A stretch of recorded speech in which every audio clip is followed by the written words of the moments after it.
I don't think spiritually time is going that fast. It feels like it's going fast because of how much shit we have going on in the outer world. But I think when you go inward, you truly realize how slow time really passes. Because if you tell anybody to sit still and do nothing, they're gonna be like, what do I do? I can't do anything. Just sit there, don't do shit. Don't do shit. Don't think about shit. Just be. They're gonna be like, I don't know how to just be. When's the last time I was just being? We're human beings. We're supposed to just be.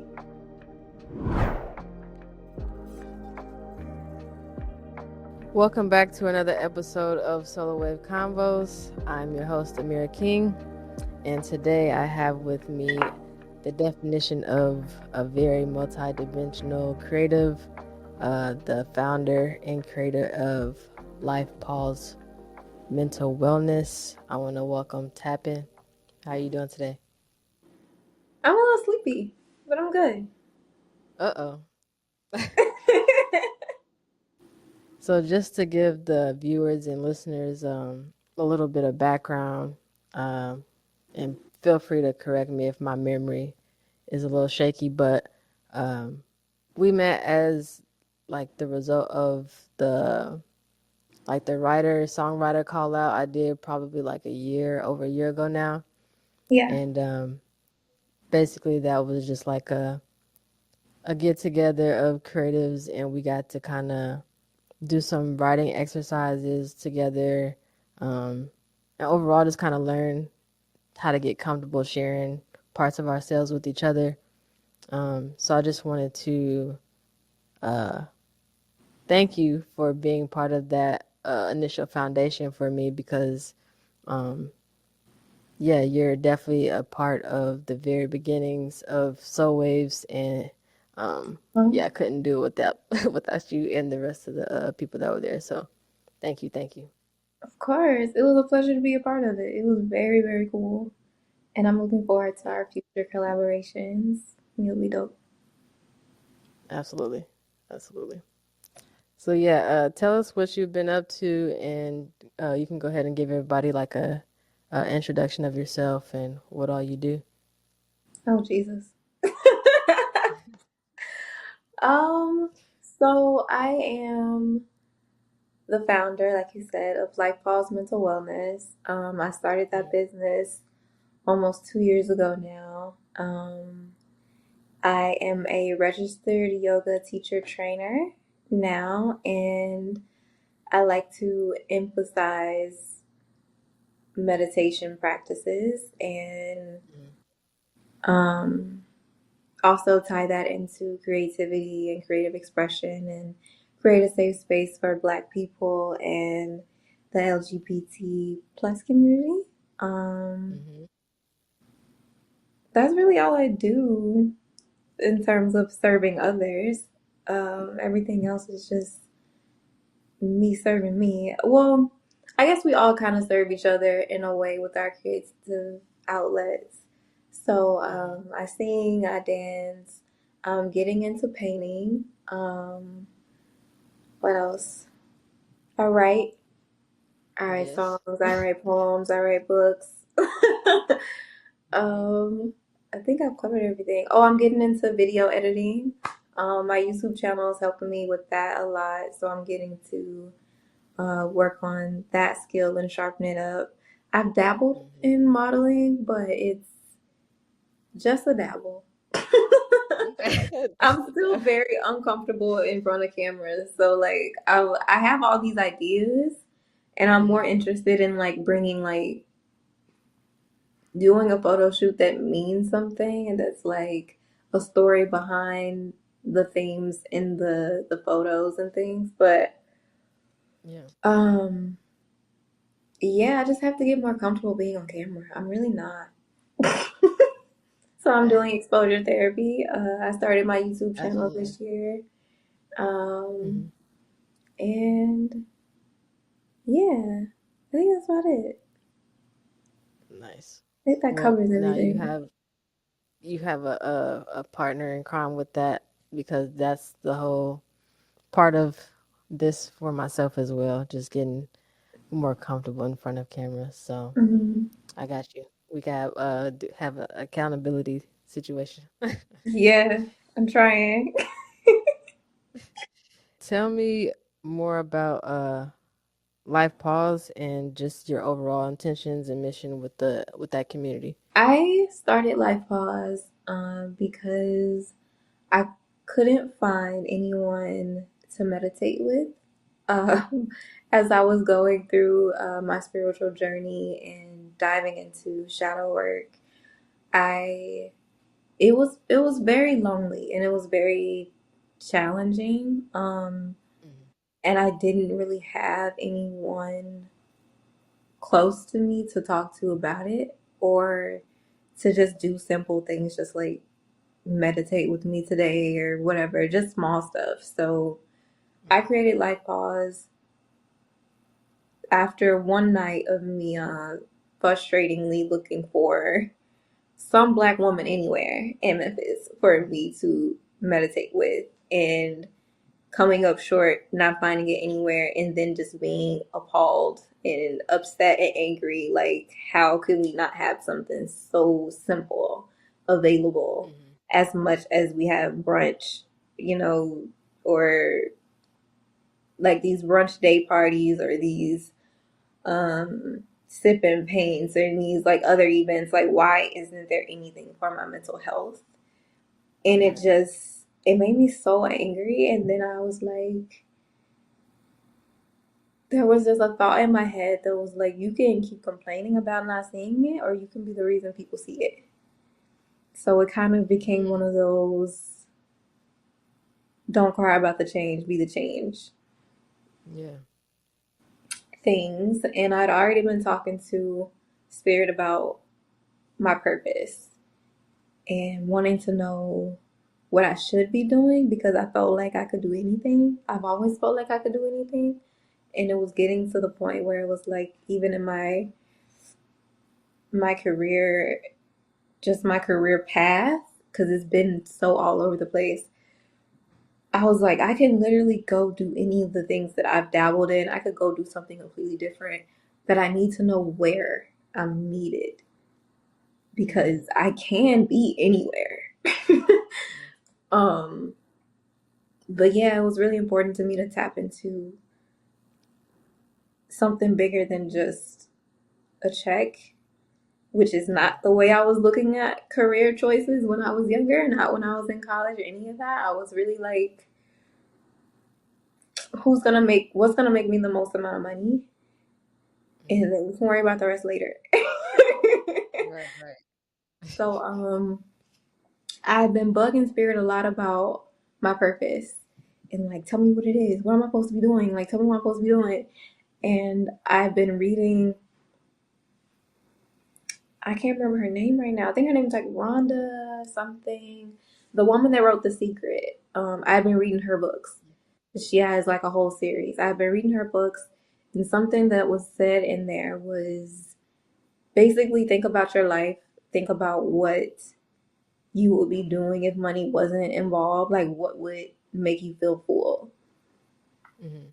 And I created this vision board in my phone of those things and just the way I wanted to feel, the way I wanted other people to feel after talking to me, the impact I wanted, um, those types of things. And then um, they started happening. I started feeling those things, and then I had the moment where I was complaining about how I couldn't meditate with anyone, and then literally I feel like I was like stepping into the shower, which I have a lot of Mhm. downloads in the shower.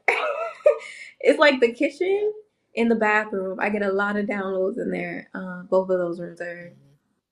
very important, I guess, for healing. So Absolutely. got a vision in there. I was sent a vision, and it was. I'm literally trying not to be emotional. This is so ridiculous. You're fine. Take your time.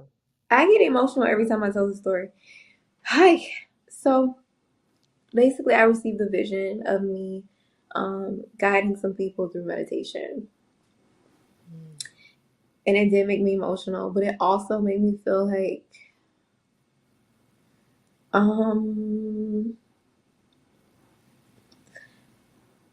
I guess like a pressure. Like from that moment forward, it was just a constant like pressure. Like there's a pressure that comes when you're shown your purpose to fulfill it, like quickly. And the way things happen so quickly, like I probably received that vision in like August or September. And then literally by November, I had my whole business set up. My whole business was set up. I had an office, I had a phone number, I had the email domain, I had everything. And it was so fast, and it was like from I remember being very scared because I was like, I don't know any of this stuff. I don't know anything about LLCs. I don't know anything about none of this stuff. And I'm not going to do it without knowing everything I'm supposed to know. So really between August and November, or September and November, I was literally just taking in so much information. An obscene amount of information I actually, some of it I haven't even used. It was about literally anything concerning an LLC, anything I could possibly ever need in this state, that state, which states you should register them in, why you shouldn't register them in this state or that state, like all these little intricate rules, and like the way they handle lawsuits, and like everything. Like everything. I was spending like at least 4 hours after work studying this information before I felt confident enough to be like, okay, I can make my LLC. I can get this paperwork. I can do this confidently and know I'm making a good decision. And I truthfully didn't think because I formed the business in 2023 November. I did not intend to have an event until maybe like the end of the year in 2024. And I started yoga teacher training January 2024. For some reason, Spirit put on me very quickly. After I made a joke about doing an event on February 14th because I don't like Valentine's Day. I was like, wouldn't it be funny if I did an event on Valentine's Day? And I called it Love Your Heart Chakra, and I was just like goofing. And then Spirit was almost like, yeah, do it. You think this is a joke? Like, yeah, do it. And I was like, I'm not doing an event this fast. Like, I haven't even finished training. I just started training. I'm like, what? And then all of a sudden, I would go into my meditations, and I would come out with all these ideas, and like, oh, we should do these poses for the asanas, and then we should do this breath work, and the meditation should go like this, and the playlist should be. And I'm like, am I planning an event now? Like, what? And the prompt should be like this, and I'm like, okay, this isn't. I guess we're doing this. I guess we are doing an event after just setting up our LLC a few months ago and being a month into yoga teacher training. We are doing an event, and it was really good. And I was really scared. Initially, I was actually on a grape fast. I was on the colon cleanse part of my detox. So I was on like day 7 of nothing but grape juice when I did the event. And it went over an hour. Wow. Yeah. And I cried like a baby.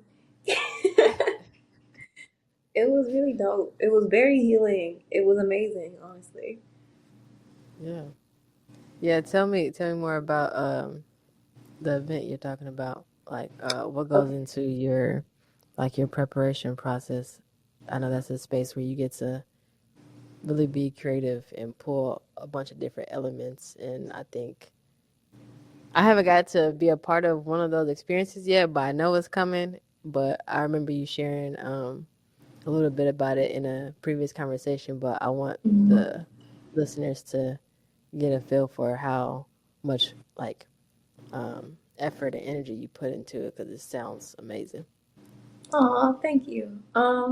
So the one I was actually telling you about is not this event. It was we had to do um sorry, my brain started pausing. You're We fine. had You're to fine. in the yoga teacher training program that I was in, I had to do classes, like trial run classes where we would teach a meditation to everybody or teach private sessions or full 1 hour asana um, sessions. So that was one of the things that I had sent to you where I had like all the decorations and things like that. But for the virtual event for Love Your Heart Chakra, since it was virtual, I couldn't really do too Mm. much. I had green candles, green LED candles on my side, and I definitely encouraged everyone who was coming to the event to make their space as comfy and cozy and wear your favorite wear like clothes that you love, or wear something green for the heart chakra color, or have candles or whatever makes you feel like really relaxed, because the heart chakra is about love and compassion and forgiveness and all these things that I wanted to like really bring into the space. Um, so yeah, wear your favorite this, your favorite that, bring your favorite yoga blanket, all the things. And I definitely spruce up my place the same way. And as far as planning the meditation, man, so when I was planning the asanas, let's start at the beginning. So the first thing that we do, or the first thing that we did in the space, was I really wanted to make sure it was um, not one of those events you go to and no one really speaks to each other. LifePAUSE is a community. I'm creating a community as well. It's not just like, oh, we're gonna come, we're gonna do some poses, and then you're gonna go home. It's more like you're gonna come into this space. You're gonna introduce yourself to the other people that are also in the space. We're gonna talk about why we're all here today, individually. I'm gonna let you know my intentions for being in the room and what I hope to facilitate for everyone there. We go through movement to get like anxiety and things like that released, get your jitters out of the way, so that when we get into the meditation, you can fully relax. Um, and then, of course, the pillars of life pause, which are um, affirmations, appreciation, visualizations, and manifesting. So that's what we're going to do every time you see me. Every Yeah, time I we're at love an it. event, we're going to affirm, we're gonna say thank you, gratitude. I think sometimes we can get so distracted by all the things that aren't going perfectly for us that we forget, like, our legs work today, our fingers work today, our eyes work today. You could smell the French fries outside downtown. Like you could see the trees. Like everything is Right. actually, so many things went right. Hmm. I don't ever want to lose that, because before you could ever ask for anything, you have to say thank you for what you already have. So, sorry, I want to make sure my mic was still on. Like, look down, make sure it's green. Um, but yeah, so, and then of course, visualizing and manifesting, which are my favorite things. So when I guide meditations, I always do a guided visualization. Um, I don't want to say too much, but yeah, Yeah, yeah. and then guiding after the visualizations, picture somewhere peaceful, for example, wherever your peaceful place is at. It could be a beach. I usually go to the beach. I love the beach. Hmm.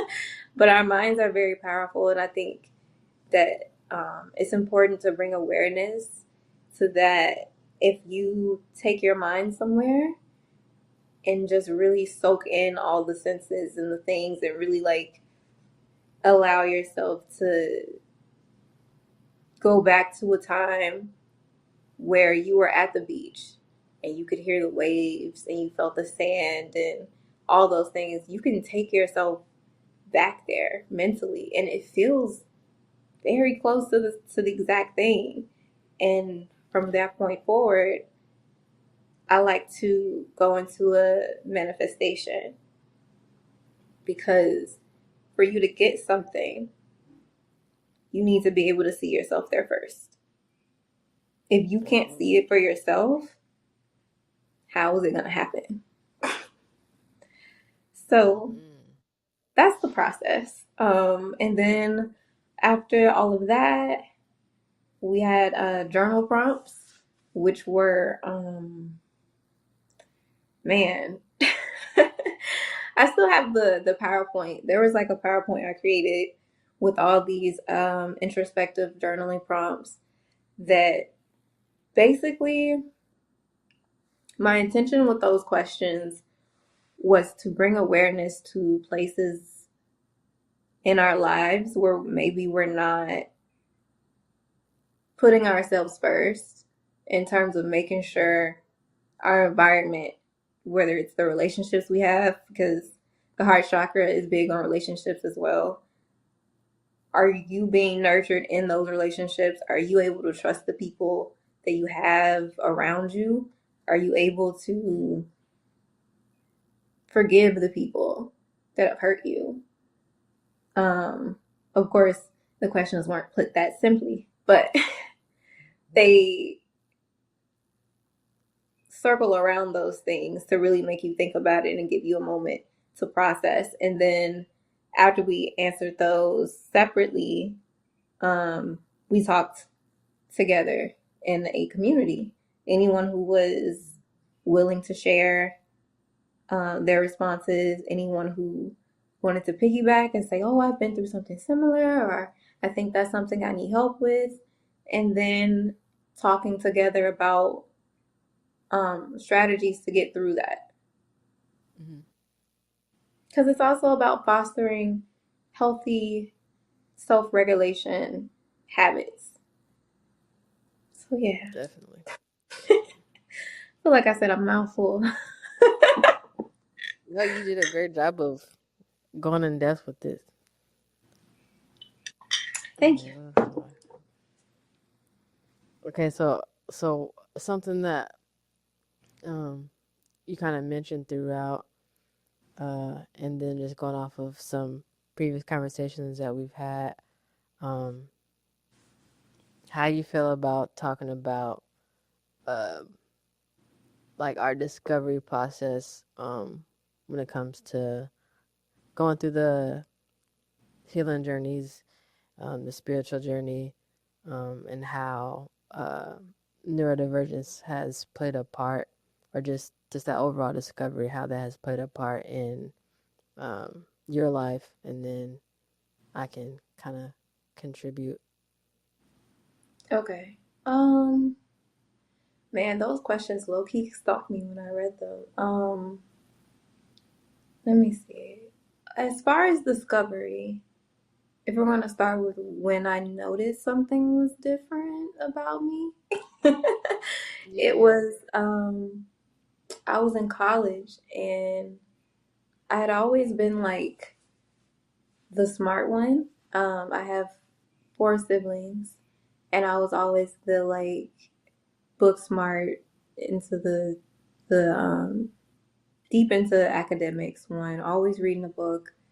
I always do my homework as soon as I get home. Like I was always that kid. And I always had the honor roll, whatever. My mom would be very like on me. If I was making A's and then I made a B, it was like I made an F. It was like strict. My siblings, if they brought home a C, it was like, you did such a great job. Oh man, you're not failing anymore. And I think that definitely, that's one of those things that's kind of brought up when they talk about women being diagnosed late in life with ADHD. That in the beginning, when we're younger, they don't really see it because, well, they're doing well in school and they're not hyper. I think hyper is the thing they look for. So if we're not bouncing up and down, it's like she's fine. But I think when I got to college, everything was fine until I had to start taking upper division biology classes. And that was when I started looking around and going, why am I not able to remember the way it seems like other people are? Like, I started to question if I was dumb. I used to ask myself, like, I'd be walking away from the science building, like, am I dumb? Have I been dumb this whole time? Have they been lying to me? They've been telling me I'm so smart. And in every other class, every other subject in college, I was acing it to the point where people would look at my transcripts and go, why are you majoring in biology if you're not doing half as well as you are in all these other classes? It was because of money. But it's like the money was in the biology degree. I was gonna be a orthodontist, so I had to major in biology. There's really no way around it. Okay. But yeah, I was really having a really difficult time with the upper division biology courses, and it wasn't that the information was necessarily hard. I just had such a disinterest, and I didn't realize that was gonna matter. But in all the other classes I was taking, I was interested, and I was like doing really well because I actually found the information interesting. Now science, I've never really been like that into it. Which means like everyone was confused by me majoring in biology when I'm saying like I barely like science. Like chemistry stuff is cool. I like rocks and planets and shit, but all the other stuff is like some of it's interesting sometimes, but for the most part, taking 60 credits of it is like a lot. Yeah, I don't know how you did that. Cause C's get degrees. That's how I did it. Indeed. Somehow I made it out with a 3.1, which is like a B average, which is fine. But it was literally because I was making A's in every other class that wasn't biology. I mean, outside of what was it, organic chemistry and bioorganic chemistry. I did really good in those classes, which is crazy. But the other ones, not that great. But yeah, that was when I first noticed something was off with my learning versus other people. And I thought about saying something, but there was a girl in our class or in one of my classes that was neurodivergent. And you know how they would do like something special for those kids, like you can have something or whatever. Her thing was like she got to take her exam in the hallway, which I would not help me because I get distracted. I would be so distracted. As soon as someone walked by, I'm like, right. People are walking by. I can't think because can see me. They're looking at me. I'm like weird. I'm like literally sitting in the hallway on the floor taking an exam. Like this is just weird. Like that's not gonna make me feel focused. So I just didn't say anything, and I really figured it wouldn't make that big of a difference if I said something honestly. And as I got older, I wasn't really thinking about it too much then. I didn't like deep dive and do research. But as I got older, I did start reading things and identifying with a lot of the symptoms. Like I didn't really think much about me hyper focusing for hours and hours and not eating. Like I didn't think about that as like, girl, that's weird. Why are you doing that? Like go fucking eat. But I would get so focused, and I was like that even as a kid. Like if I was cleaning, I would like not eat until I was done cleaning my entire room. Like head to toe. Like everything is just spotless, and now I'll go eat. And I didn't really think it was weird or like a symptom of something, but people would be a little alarmed, like, you're not eating eat.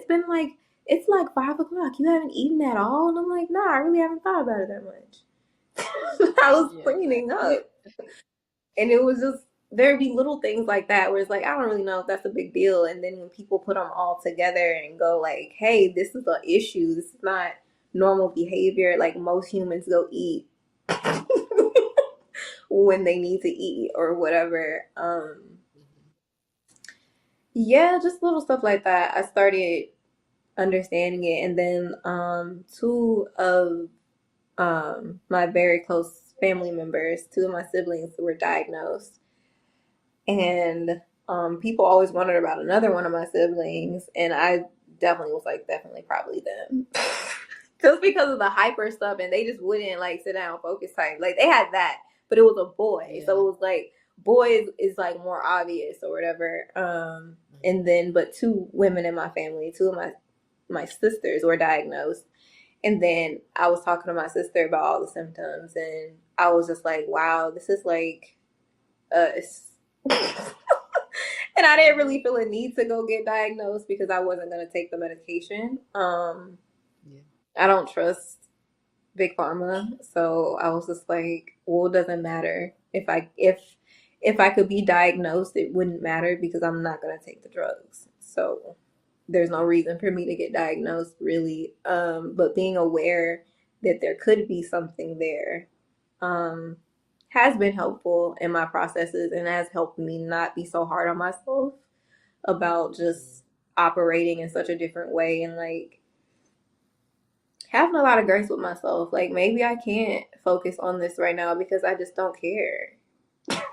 And that's Yeah. okay. You know, it's just not that important at this moment. Maybe I should just rest instead, you know, or do Definitely. something that I actually find interesting. Like literally when I was thinking about going to dental school after college, I felt like it was going to be a death sentence to my like creativity. Because I never got to express like my creativity through my entire college experience. Yeah. And that was really depressing for me. I was Yeah. like the I most can imagine. depressed ever. Well, it got worse after that. But at that time, it was the most depressed I had been. Yeah. And then, Yeah. so when I finally was getting close to the end of it, I was like, I can't sign up for another. It would have been 6 more years of college for me. And I was like, I can't do that. I'm not gonna make it. Because you know it's harder, it's rougher. It's the reason why the science classes were structured the way they were. Like to anyone that's not a biology major, I heard the engineering students have it just as bad, but the upper division professors, they all scheduled their exams on the same weeks. What? That's insane. It is insane because the material isn't 1, 2, 3 chapters. It's like 4 or 5 chapters for each exam that you're just supposed to know all the information. And Mm. some of those chapters aren't even on the exam at all, but they're not going to tell you that. So sometimes I would know so much information, but so little of it would be on the exam that I still didn't get a great grade.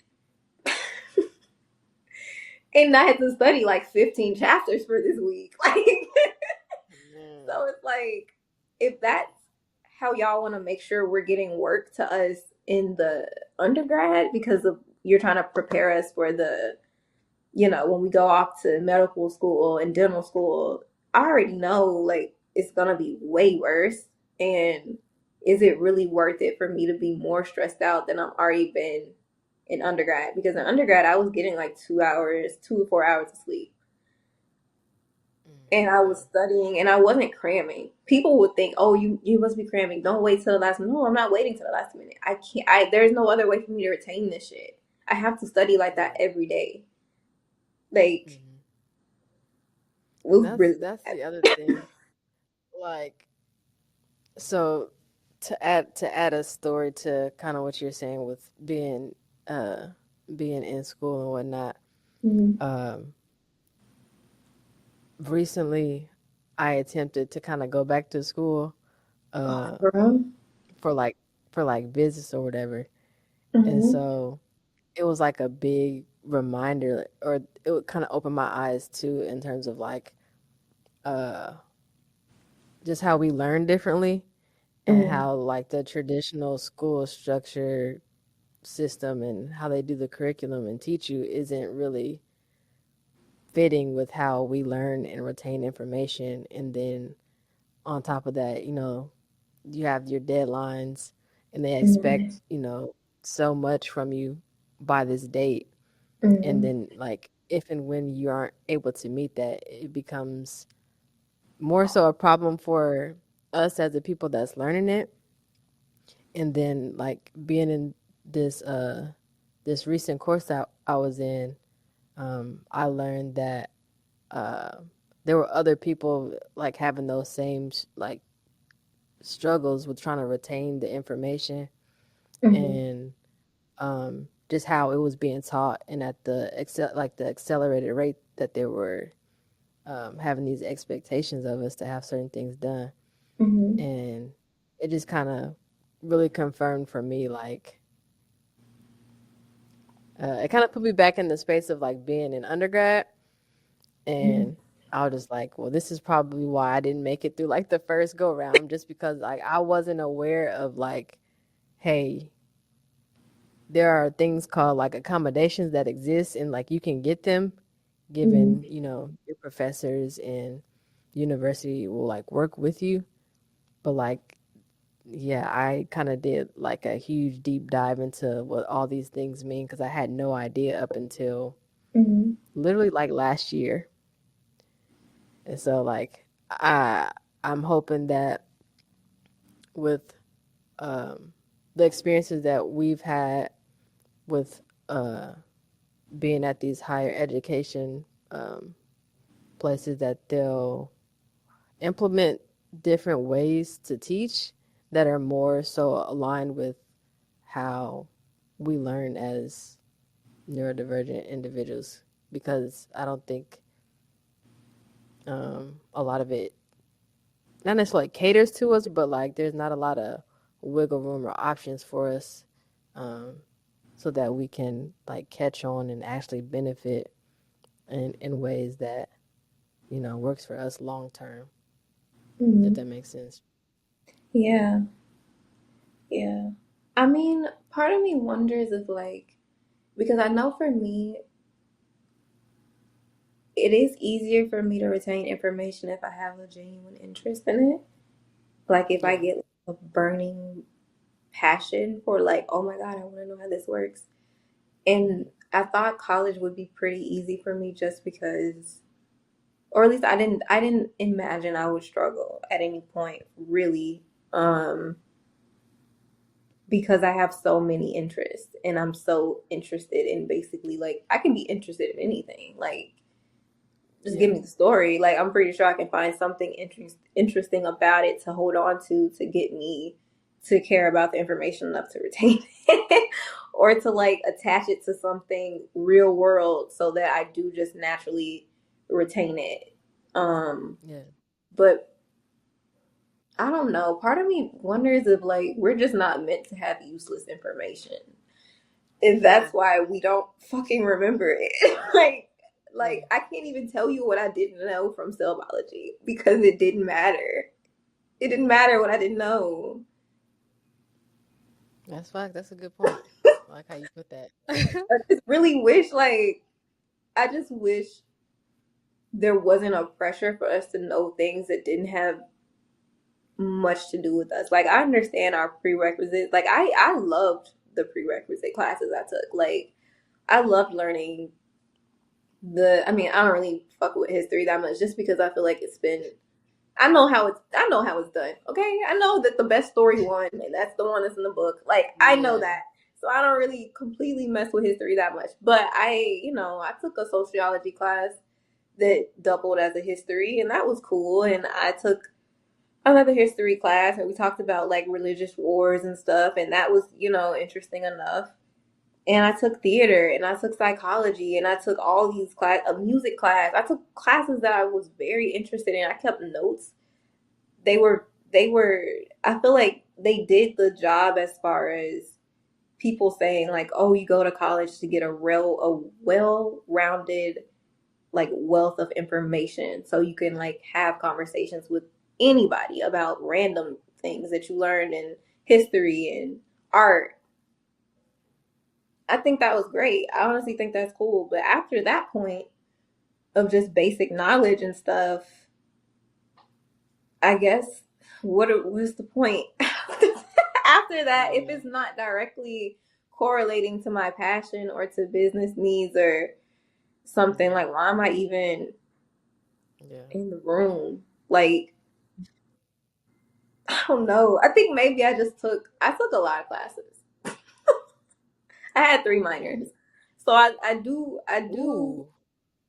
Yeah. Yeah, But I had to because I hated my major. yeah. I had to make up for it somehow. But yeah, I did take a lot of classes like physics. Why did I take physics? I'm not doing anything with that information. It was never gonna be a part of my life. I don't know. It was never gonna be a part of like, especially if my end result is that I'm in healing work. Why do I have to tell you the velocity and the acceleration?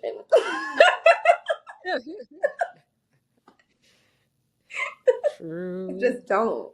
And it was trigonometry based, which I'm amazing at trigonometry for no reason also.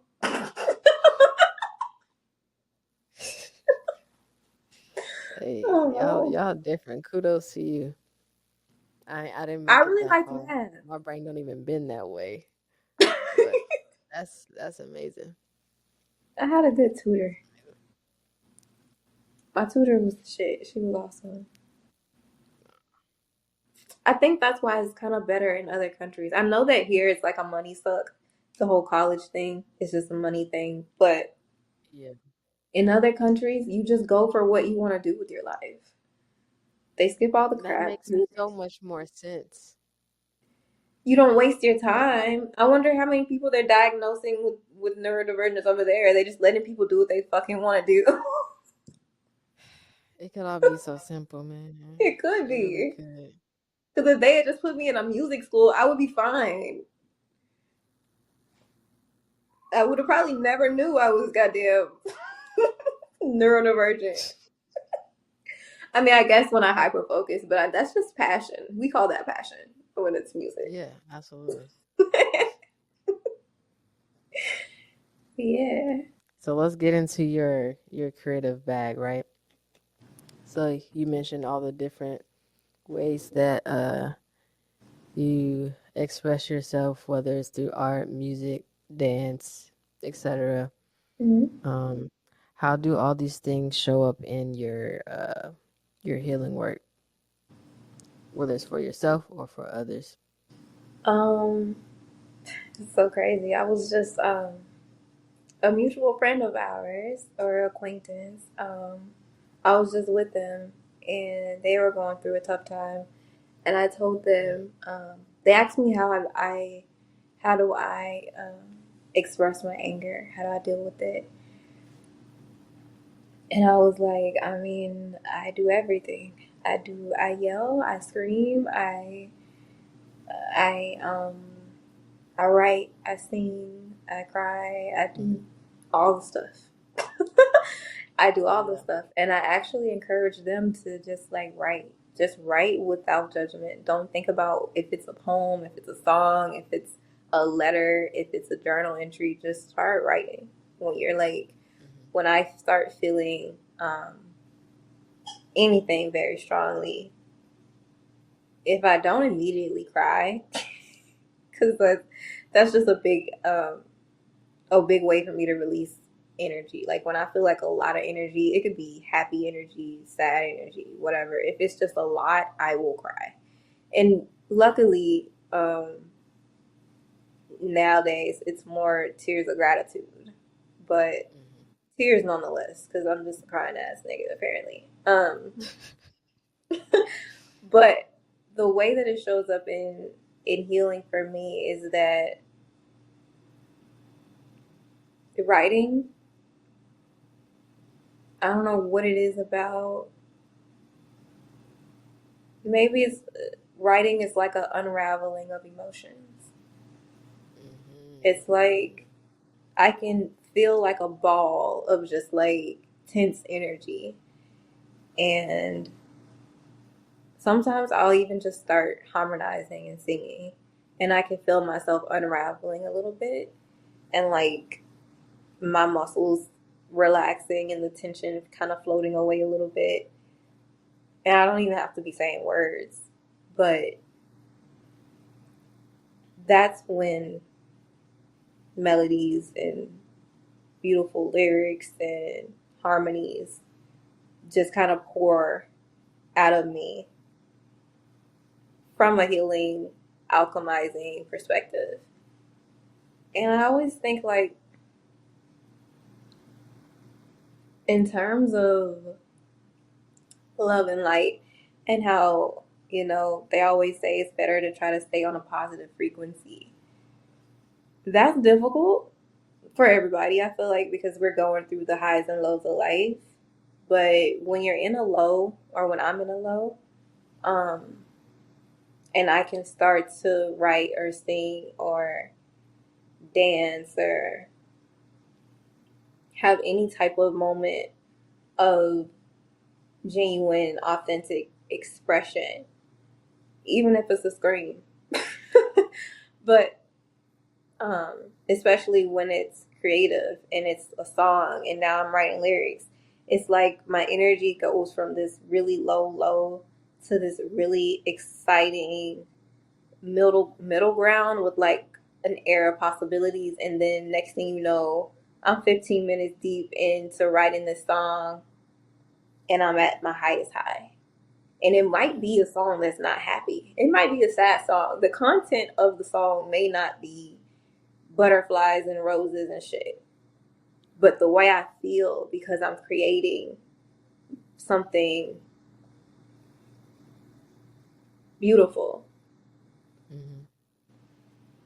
it's like it erases what I was feeling before. It overshadows the frustration, the pain, the anger. Because now it's like, now my focus is my gift. Look what I can do.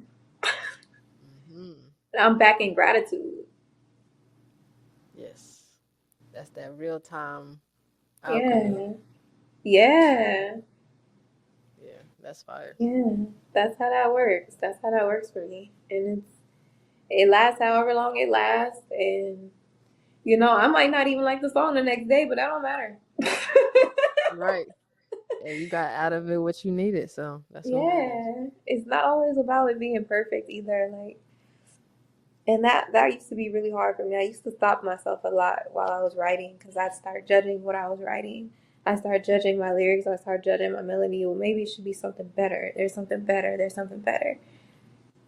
That just ruins the energy. It ruins the passion. It ruins the flow. It's like throwing rocks into a stream. Like, don't do that. Yeah. Just let it be what it is. Okay, you wouldn't happen to have none of your work on you, would you? Nothing you want to share. It don't gotta be like super deep or nothing. No pressure. But On me? Yeah. Well, you're on my phone. Okay, it's up to you. If you have Share something that something. yeah, if you want to, no pressure. You have No the pressure. space. Yeah, no pressure. Yeah, so there's this poem that I wrote, which I didn't know it was gonna be a poem. It's kind of one of those situations where like I was just upset. I didn't really know what it was gonna be when I started writing. And the first line is, I guess I could write a poem. Because I didn't really know what to do with the feelings I was feeling. So this was written while I was in the middle of dating, and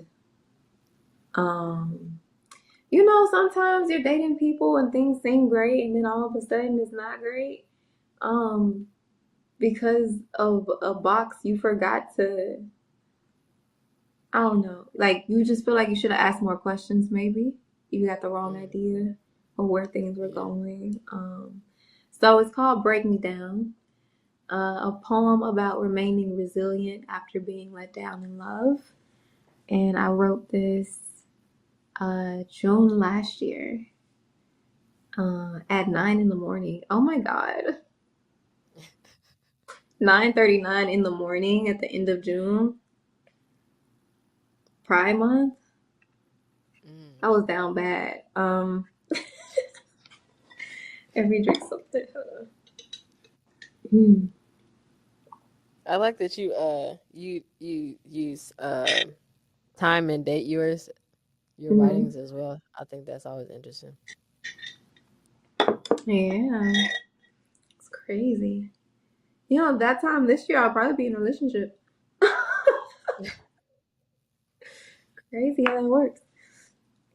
All right, it's called "Break Me Down." I guess I could write a poem about how I'm feeling now. It feels rather pointless, nothing to scream about. 2 days ago, you were all I'd beam about, but truth has been uncovered and spoken. Suddenly, I feel I've been too open, probably a waste of time, but I'll assume I'm just learning. I guess I should have asked sooner. Actions got confusion. Blah. What's up? Gonna go back. I guess I should have asked sooner. Actions got confusing. I thought hearts were open, beating towards each other. Hoping to see love, but I see walls. What I felt before, I'd rather not recall. I gathered the gall to say you played in my face. Feeling to evoke time to erase, pining for love until you're replaced, filling that space all on my own, recentering again all of my goals, telling myself sweet things, you're not alone. You're loving yourself. You're building yourself. Oh my, how you've grown. Usually, we be knee deep in the tantrum. Let her see a ghost town like Casper. Girl, please, let her talk it out with a counselor. That ain't me. But who I pretended to be. It seemed easier to run and hide my face as tears rolled down. Easier to turn away than to turn around facing you, saying words that could tear me down. Heartache bruised. Wish you couldn't see me now. I'm bruised. But love would never break me down. See it?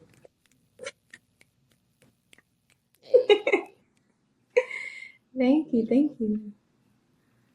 But yeah, I was sad. Thank you for sharing. I was down bad.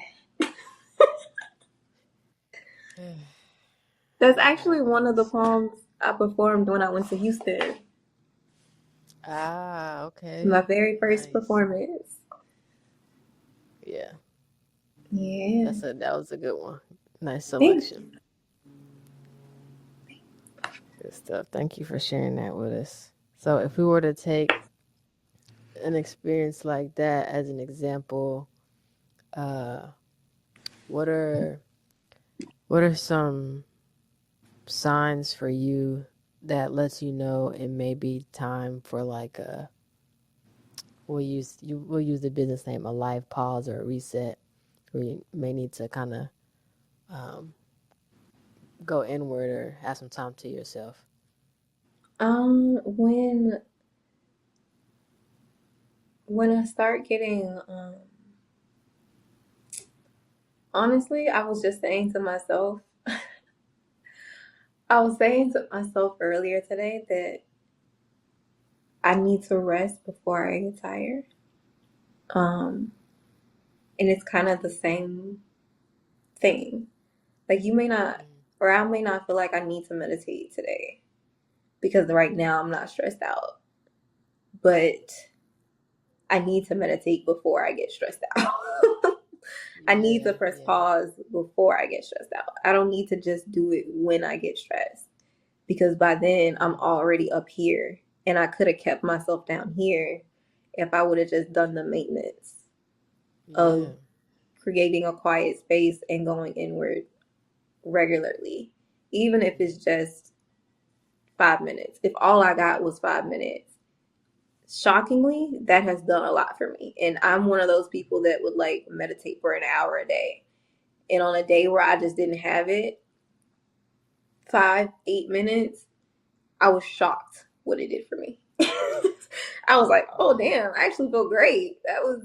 I didn't expect to get that much out of that. But sometimes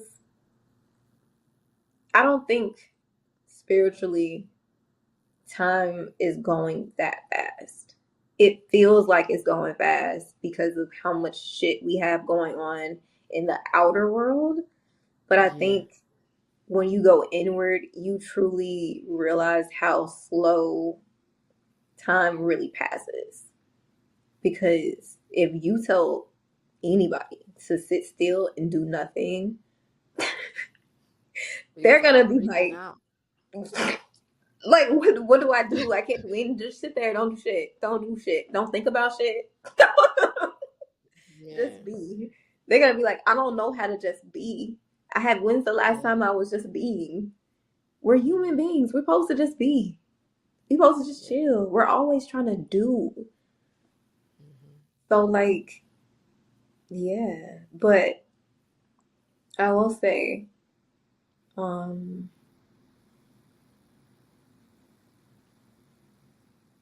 tale that I've gone too long without meditating is when I start meditating and I can't quiet my thoughts if it's taking too long. Because sometimes I let my thoughts do what they gotta do. I let them get out, whatever. But usually by like 30 minutes in, it's quiet. If we're 30 minutes in and it's still not quiet,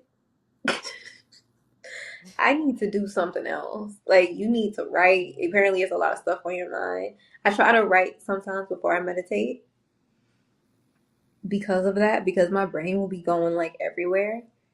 But yeah, if sometimes I'll say, okay, I need to write, and I will write for like 2 hours or like 45 minutes. And like that, those are long entries. That means there's a lot going on in my head. Yeah. I'm thinking about a lot of different things and I need to calm down. Because there's no way I should be writing 45 minutes worth of shit that I'm thinking about. Why are you thinking about that many things? Because you can't control that many things at once. You need to keep your eye on what you can control. And I think that's me talking to me. I need to keep my eye on what I can control. And when it starts going beyond that, it's definitely a call to go inward. Like, you're focused on the wrong things. When's the last time you thought about your purpose? What are you doing? Are you prioritizing something that's not as important as the mission? Are you worrying about things that you're not supposed to be worried about? Because those are things for spirit to handle. And you supposed to be worried about your mission. Yeah. I know what you're saying. Yeah. But with that is like that whole process of writing all that stuff down. Like you said, it's helpful to just even do that process in itself, because then you can see it and identify this stuff specifically. Like, yeah, this can go over here. I don't need to be worried about that. Yes. Yes. Yeah. And I always end up making like a list. It's like, okay, so out of everything you just said, what do we actually need to do? And I'll make a list. All right, we need to do these things. Like grocery shopping. That was actually something we should probably prioritize. Among all the other shit you was thinking about, you probably really should grocery shop. Now you thinking about all the other shit that you can't control. You gonna be hungry because you keep thinking about all this other shit. You need to make a grocery list and sit down and figure out what you're gonna eat. Man, that's half the trouble sometimes. We ain't ate. Yes, you ain't even ate nothing. Like, that's why you stress. That's why you stress. You need a nap. What time is it? Yeah. Ooh. You ready to play these games? I got a couple games. Yeah, I'm excited. Let's play games. Okay. All right, these are like rapid fire questions, right? Okay. So the first one, breath work or sound bath? I'm sorry. I'm supposed to be fast, huh? It's okay. You go ahead and think about it. I'm like rapid fire. You was supposed to answer 5 seconds ago, bro. Wait. Breath work, sound bath. I don't get sound baths a lot. So I'm Hmm. gonna have to say breath work because that's what I've been doing for the most part. Hmm. Yeah, Oh man. good stuff. Good stuff. Uh, I'm gonna try to be fast. grounding in nature, huh? I said I'm gonna try to be faster. Grounding in nature or grounding with music? Oh. Fuck, Amira. I'm sorry, I had to make something a little challenging. So hard. I was gonna say Right. nature, but nature wins. Okay. Good choice. Mm-hmm. Good choice. Mm-hmm. Um, 3-day water fast or a week with no fruit or vegetables? I know. I know. I'm sorry. What would I be eating? McDonald's? 3-day water fast, man. Sorry. I was just You really had curious fun about. making these. I was just really curious to know.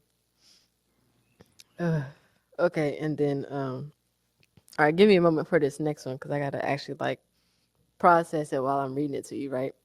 Okay. Uh, so this one is called healing through the senses. So you have sight, sound, smell, touch, and taste. And so pretty much, I want you to go through what healing might look or feel like through each of the five senses.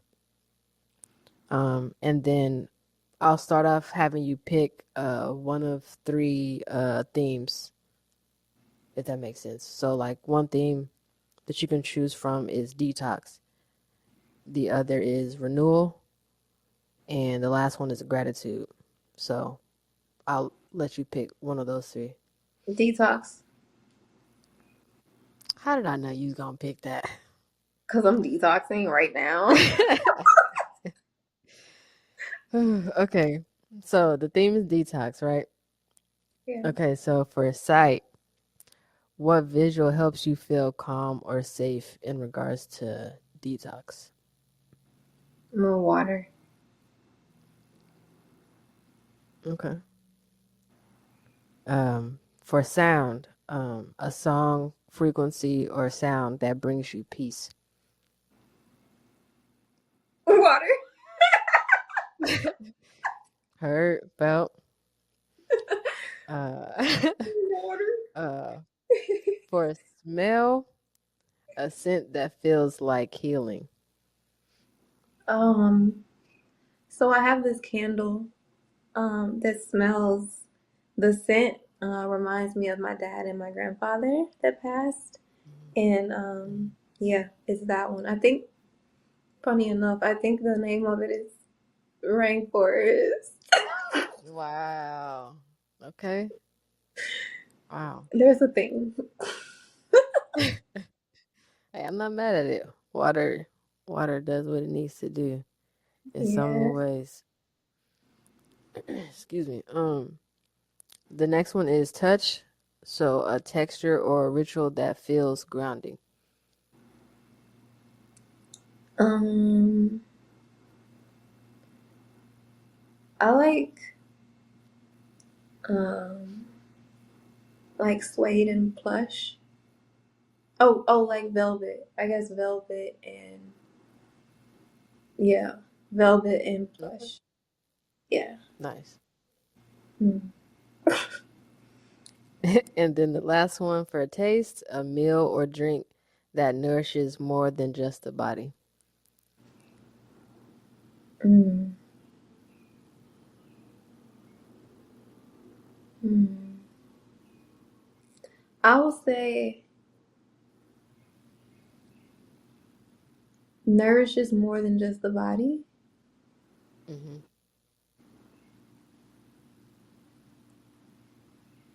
That means like, In, in relation to your theme of detox. I mean, all I drink is like natural juice. Yeah, So I that guess, counts. yeah, but I couldn't pick one. It was hard. I was trying to pick a specific one. The first thought was celery, but I don't really actually enjoy drinking celery juice. I do it because I should, but I don't do it. Hmm. If I didn't have to, I wouldn't. Um, Really, the liver revitalizing juice. I'm gonna say that one because I actually like the way it tastes. It's kind of spicy and it's sweet, and it Hmm. detoxes your liver. Actually, really good.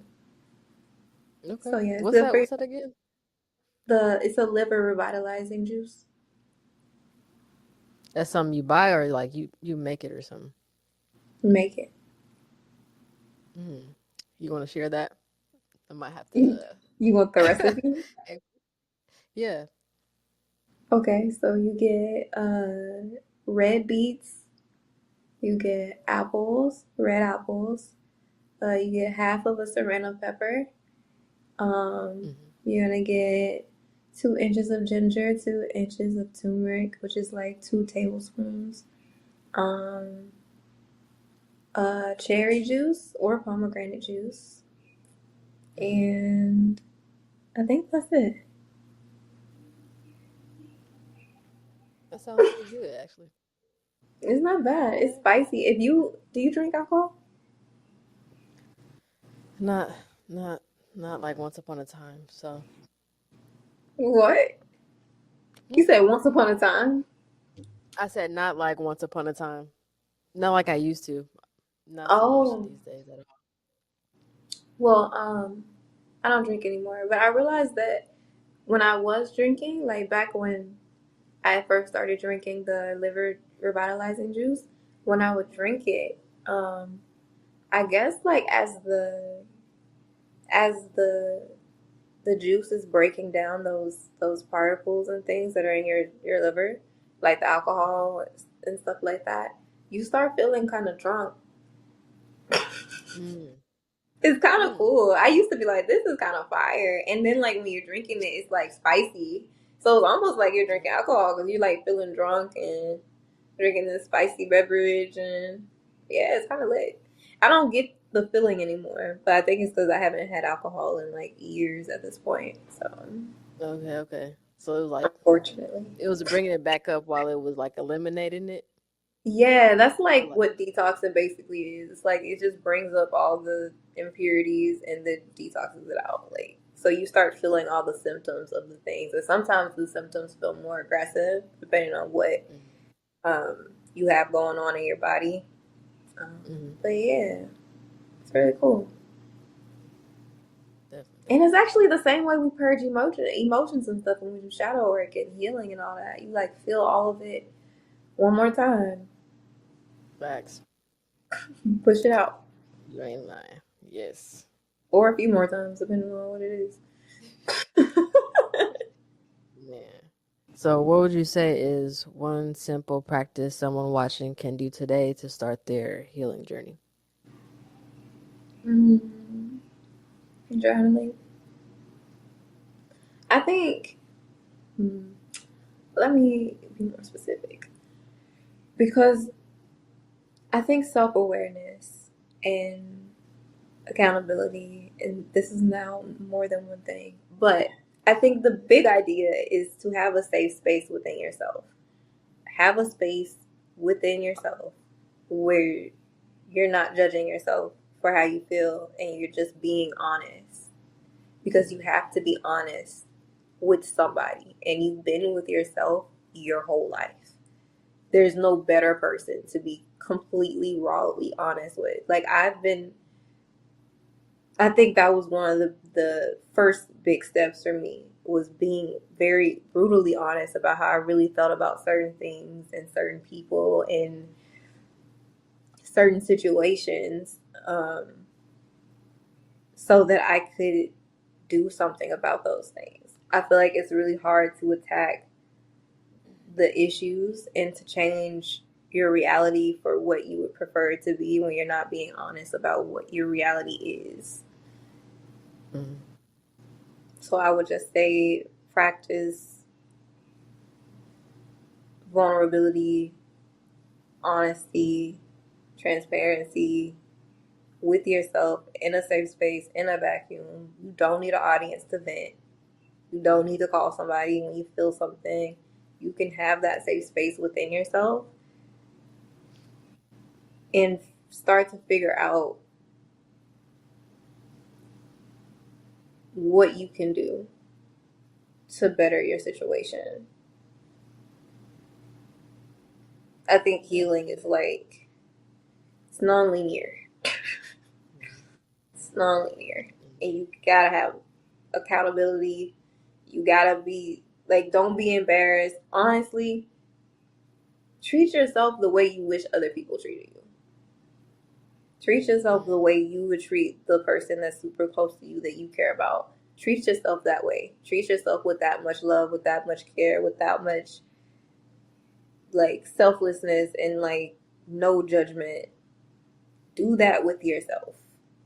Because if you're judging every thought, every feeling that you're having, like, I'm not supposed to feel like that, or I'm not supposed to be like this, or I'm not supposed to look like this, like, you're just inflicting yourself with so much more pain. For what reason? It's not going to get you out of your situation. Mm-hmm. It's continuing a cycle that needs to stop and can only stop by your actions, because you're creating your reality. Well said. Well said. Well said. For real. Thanks. So with you, you're building this community. In your opinion, how can we better hold space for each other, especially those who we would consider like highly sensitive or even neurodivergent in certain instances?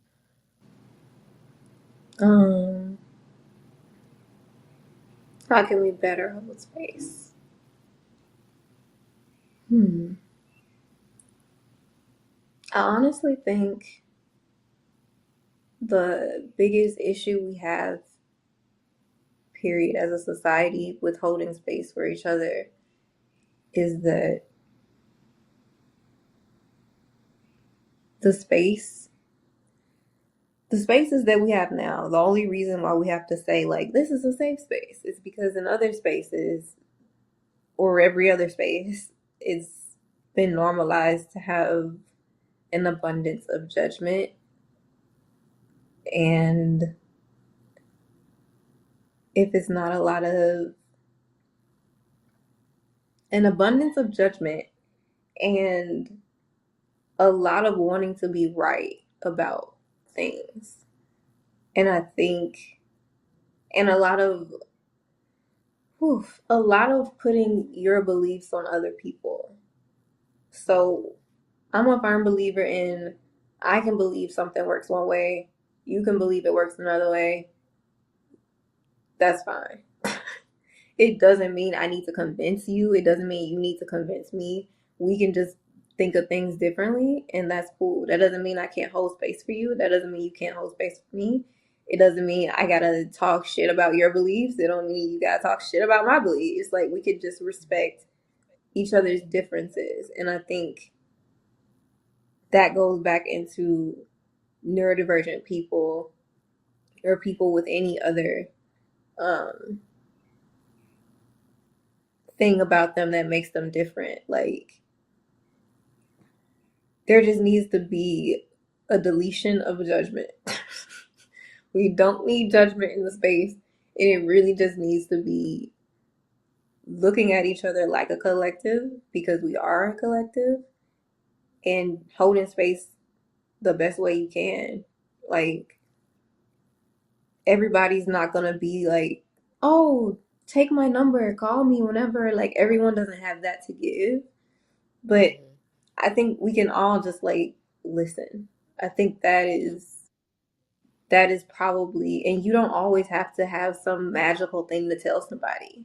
You don't have to have the answers. We're not here like to pretend we have all the answers. It's okay that we don't know. We're all figuring it out in our own way. And our way might not be the same way as someone else's way, but we're gonna make it. We all gonna figure it out. But yeah, I think we could better hold space by not judging each other and by not trying to be the rightest in the room. I think that takes away from coming together as a collective and being a student of life.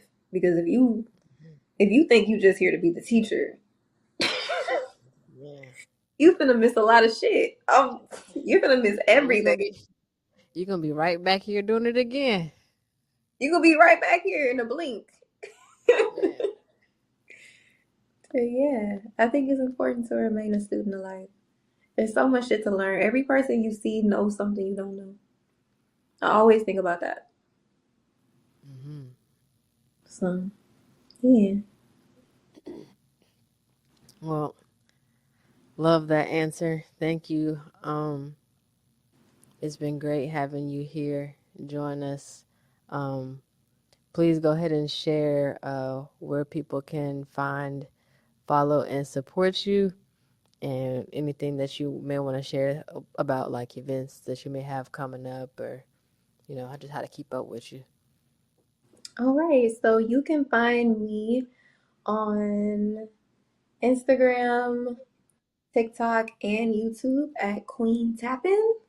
And all the I actually have a landing page now, so all the links to everything that I'm doing will be in my bio for any of those pages, except for YouTube because they don't want you to do that. But yeah, and then for LifePAUSE, you can follow the LifePAUSE mental wellness community and join that community on Instagram at LifePauseMW. And you can also click the link in that bio to join the emailing list for all the future events that are coming. And also, you can subscribe to our Patreon to support the business for $5 a month.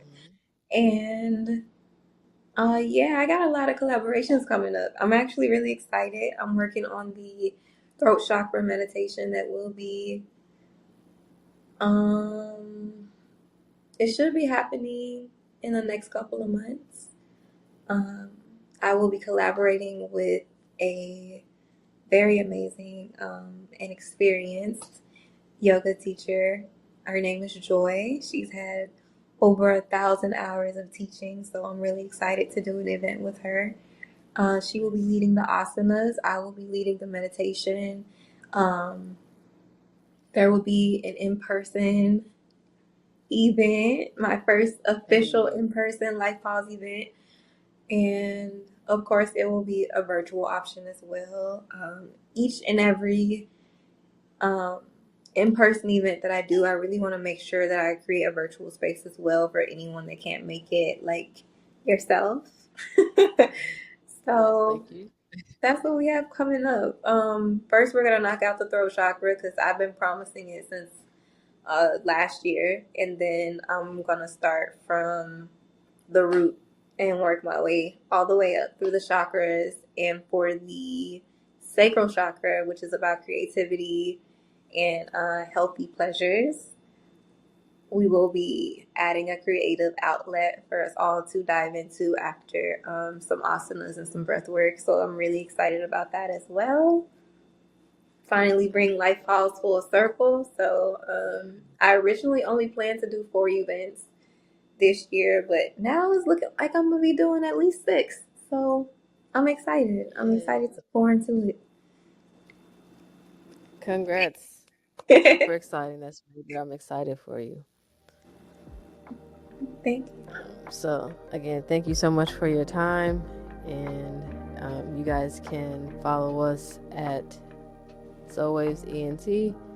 Until next time. Thank you for having me.